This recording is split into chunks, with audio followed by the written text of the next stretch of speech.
Y enlazando con el caso de la P2, tenemos que hablar de la infiltración masónica en el Vaticano. Hemos visto que Paul Marcinkus estaba metido en esta logia y era el director del Banco Vaticano, ¿vale? Entonces tenemos que hablar obligatoriamente de la infiltración de la masonería en el Vaticano. El libro que mejor explica esto es Asesinato en el grado 33 de Charles Moore.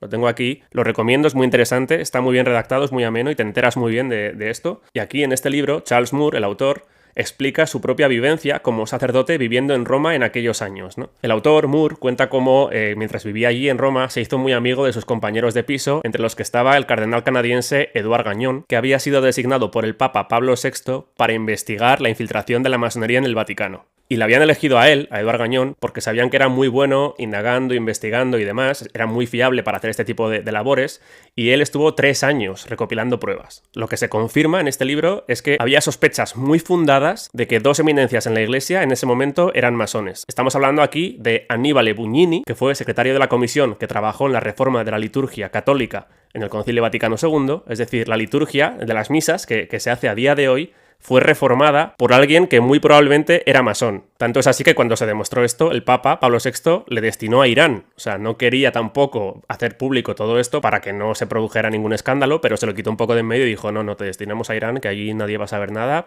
te quitamos un poco de en medio. Y la otra persona fue Sebastiano Baggio, que fue expresidente de la Comisión Pontificia para el Estado de la Ciudad del Vaticano y quien se encargaba de nombrar obispos en todo el mundo. Es decir, la persona que nombraba obispos muy probablemente era masón, según la investigación de Edouard Gagnon. Pues cuando Gagnon concluyó esta investigación de 3 años, intentó obviamente tener audiencia con el Papa para explicarle todo lo que había comprobado, todas sus pruebas de esta infiltración de la masonería en el Vaticano, y siempre que lo intentaba tenía muchísima dificultad porque el propio secretario de Estado de la Santa Sede, que era Jean-Marie Billot, hacía lo imposible para que nunca se produjera ese encuentro o bien lo posponía.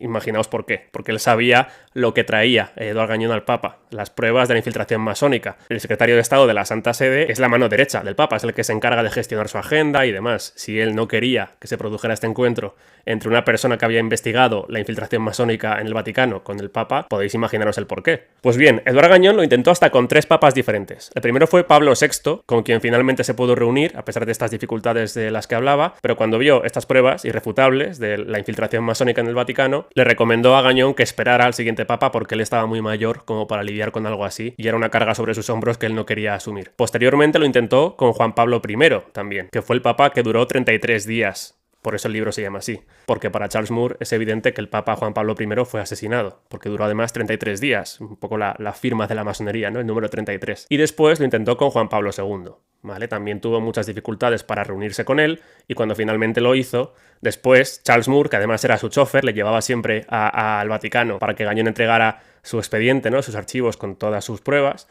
Y siempre que volvía, Charles Moore le preguntaba, bien, ¿ha habido suerte? ¿Qué ha pasado? Pues tras el tercer intento de explicarle y demostrarle al Papa, en este caso, como digo, Juan Pablo II, toda esta infiltración masónica, Charles Moore le preguntó, ¿y bien? Y Gagnon dijo lo siguiente, me voy de Roma, me voy del Vaticano, que se revuelquen en su corrupción si es su voluntad. En cuanto a mí, no seré parte de ello ni un día más. Fijaos la desesperación que debió sentir este hombre después de 3 años investigando todo esto y de intentarlo con 3 papas, explicarlo y demostrarlo. No pudo con ninguno de los 3 y ya al tercer intento pues él dijo, mira, he hecho lo que he podido, está más que demostrado según mi investigación que el Vaticano ha sido infiltrado por la masonería, no me quieren escuchar, yo ya más no puedo hacer. Y en relación a esta infiltración, aunque este libro concretamente no explica esto, después voy a hablar de las urloches o las superlogias, donde encontramos al Papa Juan XXIII, es decir, el predecesor de Pablo VI, como miembro afiliado a algunas de estas superlogias, es decir, que Juan XXIII era masón.